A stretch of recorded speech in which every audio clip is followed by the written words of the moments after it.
નમસ્કાર, આપ જોઈ રહ્યા છો નેશન પ્લસ ન્યૂઝ. હું છું આપની સાથે હેતલ ભગત. આજરોજ છોટાઉદેપુર જિલ્લા ન્યાયાલય ખાતે રાષ્ટ્રીય લોક અદાલતનું આયોજન કરવામાં આવ્યું હતું. ગુજરાત રાજ્ય કાનૂની સેવા સત્તા મંડળ જિલ્લા કાનૂની સેવા સત્તા મંડળના નેજા હેઠળ પ્રિન્સિપલ ડિસ્ટ્રિક્ટ જજ એમ.જે. પરાસરના માર્ગદર્શન હેઠળ વર્ષ 2024 ની બીજી રાષ્ટ્રીય લોક અદાલત યોજાઈ હતી. આ લોક અદાલતનો મુખ્ય હેતુ એ છે કે તકરારમાં સમાધાન થાય એ માટેનું પ્લેટફોર્મ પૂરું પાડવામાં આવે છે અને એટલું જ નહીં પરંતુ લોક અદાલતમાં જે કેસ પેન્ડિંગ હોય એનું સમાધાન થાય છે. આજની આ લોક અદાલતમાં અંદાજે 6000 જેટલા કેસો સમાધાન માટે મૂકવામાં આવ્યા છે એમ જિલ્લા કાનૂની સેવા સત્તા મંડળ છોટાઉદેપુરના જે.ડી. સોલંકીએ જણાવ્યું હતું.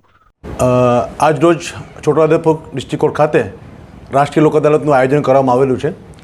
ગુજરાત રાજ્ય કાનૂની સેવા સત્તા મંડળના માર્ગદર્શન મુજબ જિલ્લા કાનૂની સેવા સત્તા મંડળના નેજા હેઠળ અને અત્રેની કોર્ટના પ્રિન્સિપલ ડિસ્ટ્રિક્ટ જજ સાહેબ શ્રી એમ.જે. પરાસર સાહેબના નેતૃત્વ હેઠળ આજ રોજ વર્ષ 2024ની બીજી રાષ્ટ્રીય લોક અદાલતનું આયોજન કરવામાં આવેલ છે.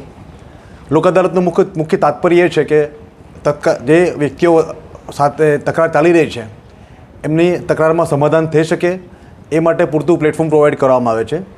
અને લોક અદાલતમાં ફક્ત એવું નથી કે જે કેસ પેન્ડિંગ છે એની સમાધાનની પ્રક્રિયા જ કરવામાં આવે છે, પણ એવી તકરારો પણ કે જેના કેસ દાખલ નથી થયા એ તકરારો માટે બી કોર્ટમાં સમાધાનના પ્રયત્ન કરવામાં આવે છે. બીજું આનું મુખ્ય કારણ એ છે કે આજે લોક અદાલતમાં જે સમાધાન થાય છે એનો હુકમ જે એને એવોર્ડ કહેવાય છે, એ જે એવોર્ડ છે બરાબર એનું એ ચેલેન્જ નથી કરી શકાતો અને બંને પક્ષકારોને બંધન કરતા રહે છે. આમ તો જોવા જઈએ તો કોર્ટમાં જે પ્રમાણે પેન્ડન્સી છે એ મુજબ એ તકરારોના વહેલી તકે નિવારણ થઈ શકે એ માટે કાયદામાં અલગ અલગ વિકલ્પો આપવામાં આવેલા છે.